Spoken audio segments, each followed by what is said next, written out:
और चलिए अब खबरों को तफसील से जानेंगे। तेलंगाना के वज़ीर केसीआर एक और तारीख रकम करने जा रहे हैं। तेलंगाना सीएम के मुताबिक जुमेरात और जुमे को रियासती काबीना का इजलास मुनक्किद किया जा रहा है। जुमेरात से शुरू होने वाला काबीना का ये इजलास जुमे तक जारी रह सकता है। रियासत की तारीख में यह ऐसा पहला काबीनी इजलास होगा जो कि 2 दिन जारी रह सकता है।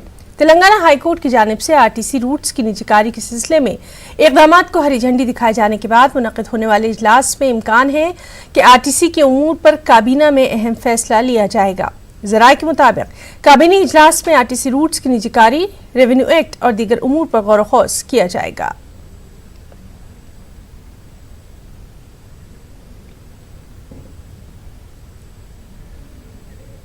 और इस सब के बीच तेलंगाना आरटीसी के वर्कर्स की तनख्वाहों के मामले की समाअत तेलंगाना हाईकोर्ट में आज हुई। इस मौके पर दलाइल पेश करते हुए सरकारी वकील ने निशानदही की कि पेमेंट ऑफ वेजेस के एक्ट 7 के मुताबिक 1 दिन भी मुलाजमत पर न आने पर 8 दिन की तनख्वाह मिन्हा की जा सकती है, जबकि वर्कर्स ने 52 दिनों तक हड़ताल की है। अर्जी गुजार के वकील ने अदालत को बताया कि तनख्वाहें न मिलने से मुलाजमीन के अरकान खाना बेहद परेशान हैं। उन्होंने अदालत से अपील की कि वो हुकूमत को हिदायत दे कि आरटीसी मुलाजमीन की तनख्वाहें अदा की जाए। दोनों तरफ के दलाइल की समाअत के बाद अदालत ने इस मामले की आइंदा समाअत अगले बुध तक के लिए मुलतवी कर दी है। పేమెంట్ ఆఫ్ వేజెస్ యాక్ట్ కిందకి సంబంధించిన విషయానికి వస్తే అదొక ఫ్యాక్టరీ అయితే లేదా అదొక ఇండస్ట్రీ అయితే పేమెంట్ ఆఫ్ వేజెస్ యాక్ట్ కిందకి వస్తుంది. కానీ ఒక స్టేట్ ఎస్టాబ్లిష్డ్ కార్పొరేషన్, ఆ కార్పొరేషన్ ఎప్పుడు కూడా రాజ్యాంగ పరిధి లోపల వివిధ సుప్రీంకోర్టు తీర్పులు కూడా చాలా స్పష్టంగా ఇచ్చాయి. సాలరీ చేసిన దానికి ఇవ్వకపోవడం ఫోర్స్ इदारों के हवाले करने की कोशिश पर इंतबा दिया।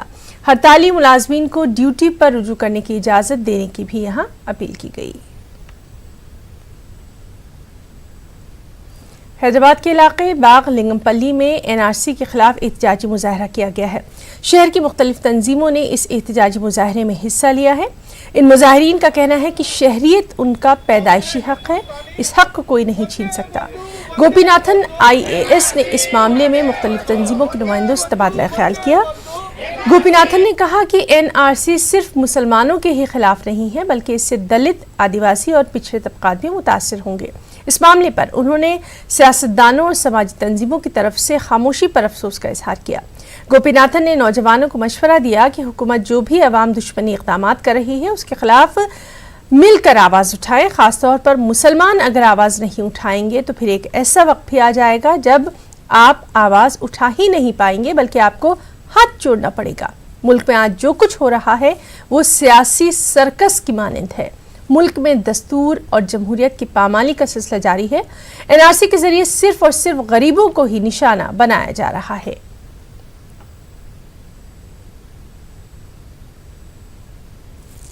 ऑल इंडिया मजलिस इत्तेहादुल मुस्लिमीन के कौमी सदर असदुद्दीन ओवैसी झारखंड के एक रोज़ा दौरे पर आज रांची पहुंचे। असम्बली इंतखाबात के पेश नज़र असदुद्दीन ओवैसी रियासत के गढ़वा और विश्रामपुर में इंतखाबी रैली में शिरकत के मकसद से दौरा कर रहे हैं। रांची एयरपोर्ट पर मजलिस के लीडरों और कारकुनों ने उनका वालिहाना इस्तकबाल किया। वाज़ेह है कि झारखंड में पहले मरहले के तहत 30 नवंबर को 13 असम्बली हलकों में वोट डाले जाएंगे। इन तमाम असम्बली हलकों से बड़ी पार्टियों के अलावा इलाकाई पार्टियां और इस बार MIM के उम्मीदवार भी अपनी किस्मत आजमाई कर रहे हैं। इंतखाबात के पेश नज़र इंतखाबी तशहीरी मुहिम शबाब पर है। हुकूमत तेलंगाना ने राइट टू एजुकेशन बिल में तरमीम करने के लिए एक कमेटी का क़याम अमल में लाया है। इसका मकसद 5 किलोमीटर के दायरे में सिर्फ एक ही स्कूल को महदूद करने के असरात का जायज़ा लेना है।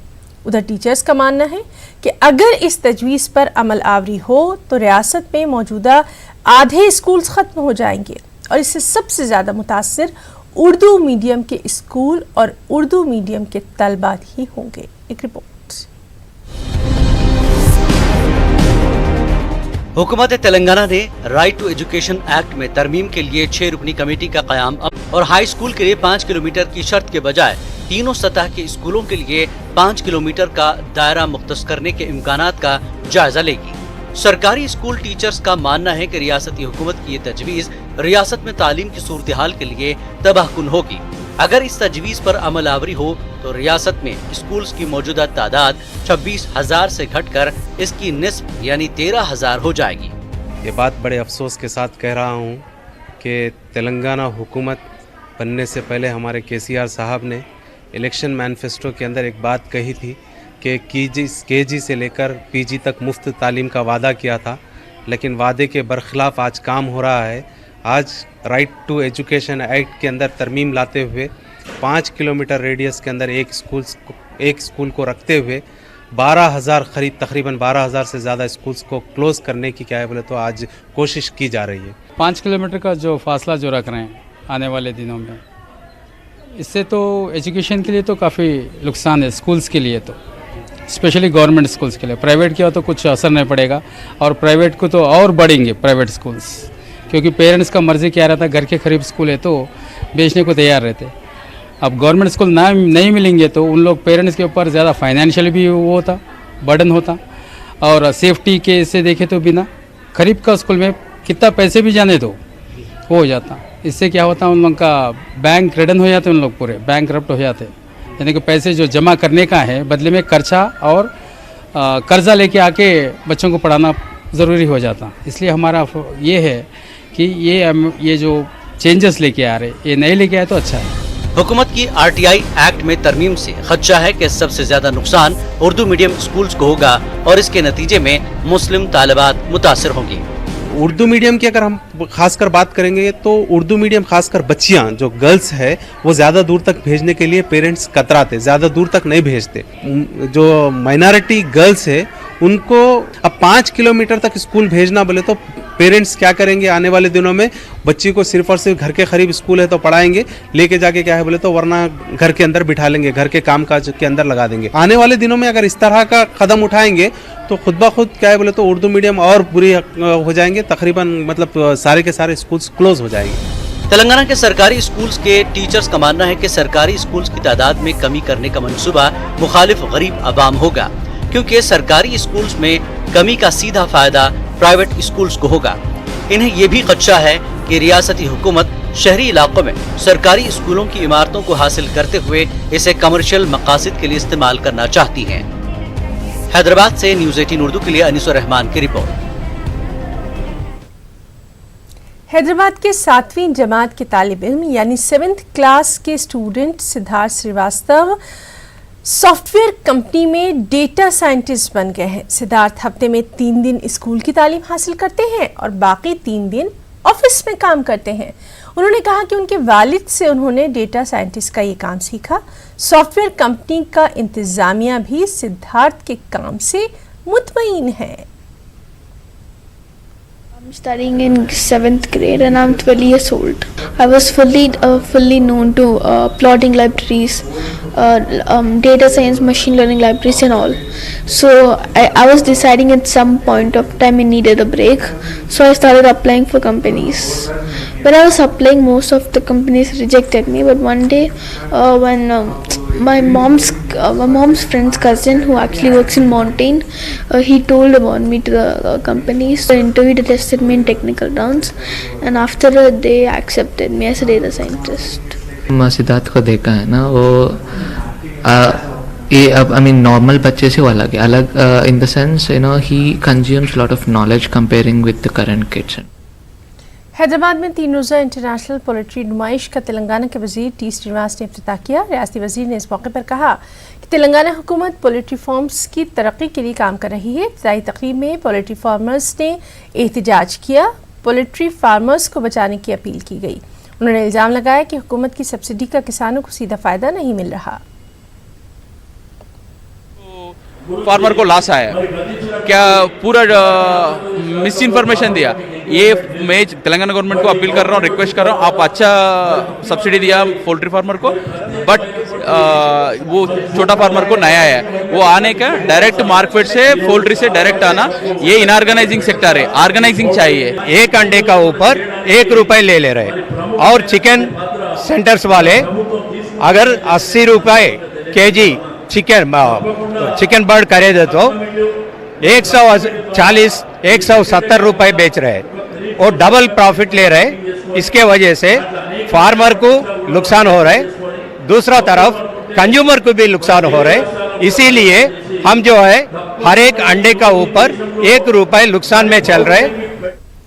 हैदराबाद के इलाके जगतगिरी गुट्टा में केमिकल ब्लास्ट से 2 लोग शदीद जख्मी हो गए। जगतगिरी गुट्टा पर पुलिस स्टेशन के हुदूद में देवेंद्र नगर में 40 साल शख्स ने बॉक्स खोलने की जब कोशिश की कि इस दौरान धमाका हो गया। इस हादसे में 2 लोग जख्मी बताए गए। पुलिस ने मामला दर्ज करके तफ्तीश शुरू कर दी है।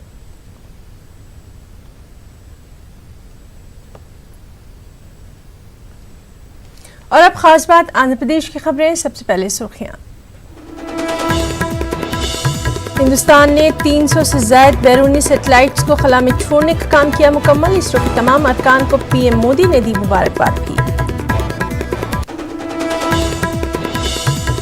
जगनमोहन रेड्डी की क़यादत में एपी काबीना का इजलास, कई अहम फैसलों को दी गई मंजूरी।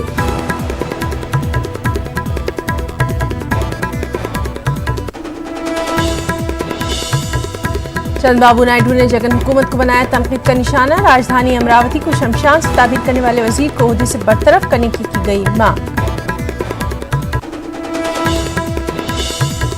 प्रोफेसर कांचा एलैया आंध्रा में अंग्रेजी मीडियम को लेकर जगन की हिमायत में आए। आगे मुखालफत करने पर पवन कल्याण को भी बनाया तनकीद का निशाना।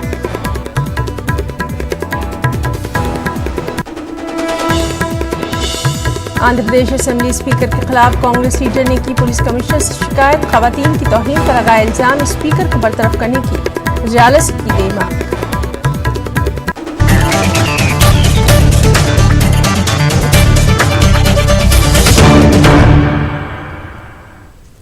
हिंदुस्तानी खलाई जांच एजेंसी ने एक अहम संग-मील अबूर कर लिया। इसरो ने आंध्र प्रदेश के श्रीहरिकोटा से 300 से ज्यादा बैरूनी सैटेलाइट्स को कामयाबी के साथ छोड़ने का काम मुकम्मल किया।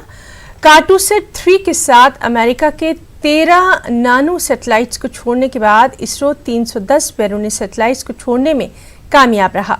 इसरो की लॉन्च व्हीकल PSLV के जरिए माजी में 100 से ज्यादा सैटेलाइट्स को छोड़ा गया था, उनको मुख्तलिफ मदारों में पहुंचाया गया था। ताहाल हिंदुस्तान ने PSLV रॉकेट के जरिए 297 सैटेलाइट्स को छोड़ा। अमेरिका के 13 नानो सैटेलाइट्स को छोड़ने का काम इसरो के तिजारती और हाल ही में शुरू करदा न्यू स्पेस इंडिया लिमिटेड की जानिब से किया गया। इसरो के ज़राए के मुताबिक न्यू स्पेस इंडिया ने PSLV की नोडल एजेंसी के तौर पर काम किया है। इसका पहला मिशन इम्कान है कि 2020 के अवाइल में होगा। फौज इस सैटेलाइट की मदद से दीगर मुल्कों पर अपनी कड़ी नजर रख पाएगी। यहाँ तक कि सैटेलाइट का कैमरा इतना ताकतवर है कि 500 किलोमीटर की ऊंचाई से जमीन की साफ तस्वीर ले सकता है। कलाई में बंधी घड़ी का वक्त भी साफ बता सकता है।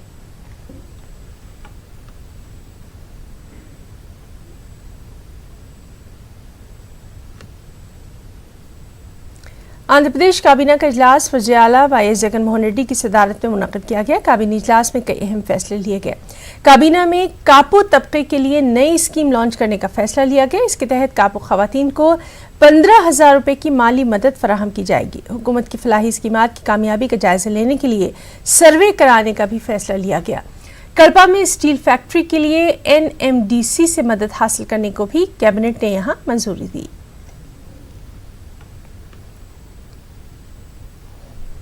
सदर तेलुगु देशम पार्टी एन चंद्रबाबू नायडू ने एपी के दारुल हुकूमत अमरावती को शमशान से ताबीर करने पर रियासती वजीर बल्दी नज़्म व नस्क बोत्सा पर बरहमी का इजहार किया है। उन्होंने कहा कि हमारे दुश्मन भी दारुल हुकूमत को शमशान से ताबीर नहीं करते। उन्होंने कहा कि बोत्सा का रिमार्क्स किसानों की कुर्बानियों की तौहीन है जिन्होंने अमरावती की तामीरात के लिए अपनी अराजियात दी हैं। साबिक़ वज़ीर आला ने इस मौके पर कहा कि यूनिवर्सिटीज़, हाई कोर्ट, असेंबली और सेक्रेटरीट की इमारतें दारुल हुकूमत के इलाके में तामीर की गई। क्या ये तमाम इदारे आपको शमशान घाट नजर आते हैं? नायडू ने वज़ीर आला जगनमोहन रेड्डी से रियासती वजीर को ओहदे से बरतरफ करने की भी मांग की है।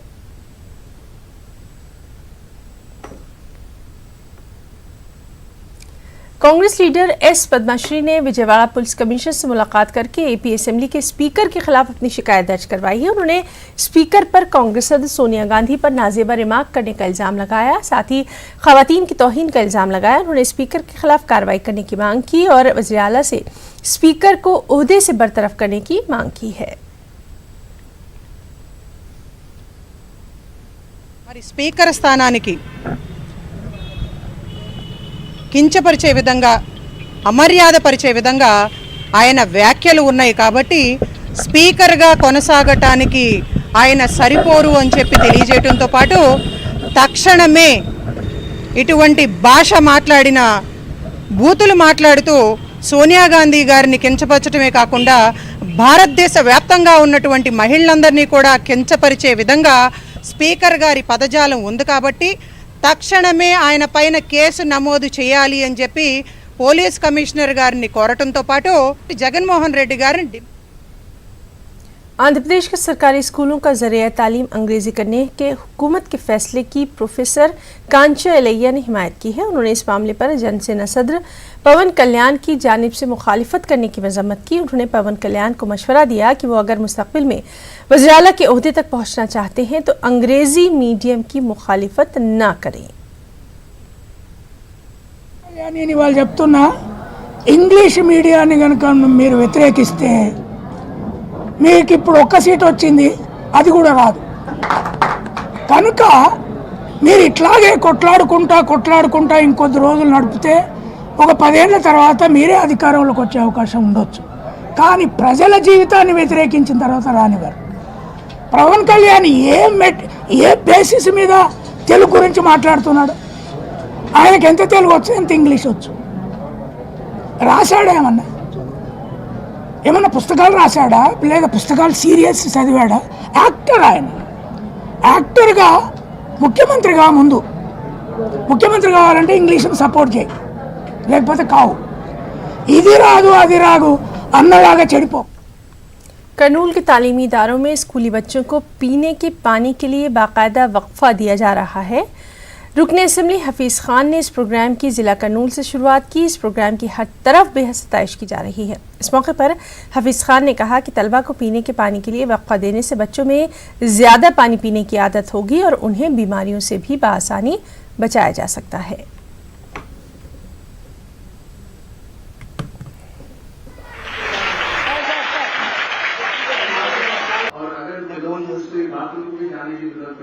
बोले नहीं, ये प्रोग्राम बहुत बेहतरीन प्रोग्राम है। ये इसकी वजह से बच्चों को 2 चीजें की आदत हो रही है। एक पानी पीने की आदत हो रही, जिसकी वजह से वो लोग जिंदगी भर वो एक अच्छी आदत कल्टीवेट होती। दूसरी चीज, कई बीमारियों से जो है वो लोगों को निजात मिल जाती। एंड तीसरी चीज, टॉयलेट्स को जाने के वास्ते वो लोगों को परमिशन मिल जाता। ये तीनों चीजों की वजह से बच्चों को और बच्चियों को खासतौर पे वो लोगों की सेहत पे अच्छा असर होने के चांसेस है। तो इसीलिए ये वाटर बिल प्रोग्राम जो केरला में करे थे वो लोग, मैं उनसे इंस्पायर होकर यहाँ पर करनूल डिस्ट्रिक्ट में कलेक्टर साहब की मदद से जो है हम लोग करें। उसके बाद में आज कृष्णा डिस्ट्रिक्ट में एंड तेलंगाना में, आंध्रा में कई जगहों के ऊपर ये वाटर बिल का कॉन्सेप्ट शुरू हुआ है। मैं चाह रहा हूँ कि ये कॉन्सेप्ट पूरे स्टेट वाइड। खबरों में फिलहाल इतना ही। आदाब।